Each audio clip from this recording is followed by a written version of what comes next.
President Trump and Vice President Pence walk with Defense Secretary Jim Mattis, center, to begin greeting military personnel during their visit to the Pentagon on July 20, 2017.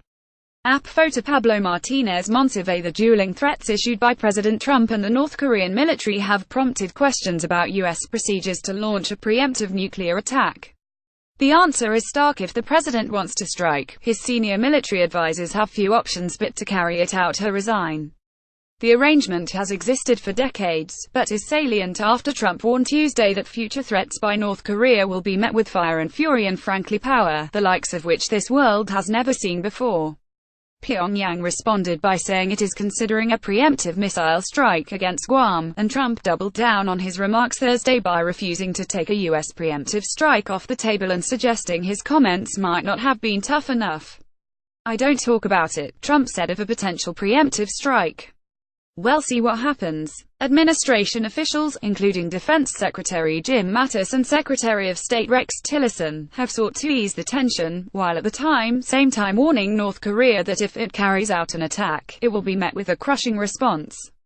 But they also have underscored that it is Trump's prerogative to use whatever rhetoric he believes is appropriate as commander-in-chief.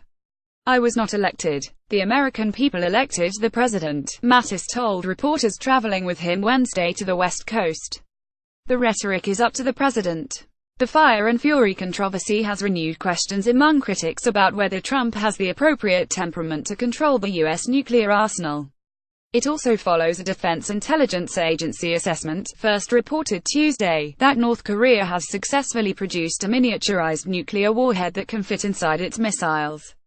During his campaign, Trump promised that he would do everything in my power never to be in a position where we will have to use nuclear power.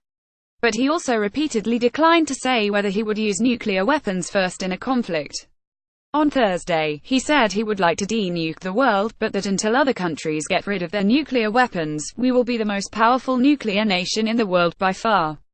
A December 2016 assessment by the Congressional Research Service stated that the president does not need the concurrence of either his military advisors or the U.S. Congress to order the launch of nuclear weapons. Additionally, the assessment said, neither the military nor Congress can overrule these orders. The reason is simple: the system is set up for the United States to launch an attack within minutes, so that if the United States is under a nuclear attack, it can respond almost instantly, said Bruce Blair, a former Nuclear Watch officer. Trump would presumably meet with Mattis, White House Chief of Staff John F. Kelly, Joint Chiefs of Staff Chairman Gen. Joseph F. Dunford Jr. and Army Lt. Gen. H. Ahmet Master, the White House National Security Advisor, before launching a preemptive attack, but it would really be uncharted territory if they sought to stall or slow down an order from the president, Blair said.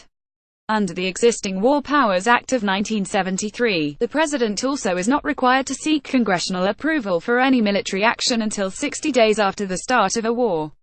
Two lawmakers, Rep. Ted Lee D. Calof, and Sen. Edward J. Markey D. Mass, sought to stop the president from launching a first-strike nuclear attack until Congress declares war, but the effort hasn't gone anywhere and is unlikely to, with Republicans controlling both chambers of Congress. Jeffrey Lewis, an expert on nuclear matters at the Middlebury Institute of International Studies, said that he has mixed feelings about the legislation proposed, but it would be better than what we have now. Trump, he said, is a walking, one-man campaign for ending nuclear deterrence, the long-held U.S. policy in which the country maintains a robust nuclear arsenal to dissuade other countries from launching a nuclear attack. But Lewis argued that also would be irresponsible to give any president control of nuclear weapons, but then create a system under which they cannot be used. It would be better, Lewis said, to maintain a small number of nuclear weapons to be used only if attacked. Stephen F. Hayward, a conservative policy scholar, said that if Trump's senior military advisors stood united against carrying out a preemptive nuclear strike, the real remedy would be resignation. Hypothetically, doing so might trigger impeachment proceedings, Hayward said, but it isn't clear whether it would be quick enough to stop the president from launching an attack. It could happen, Hayward said.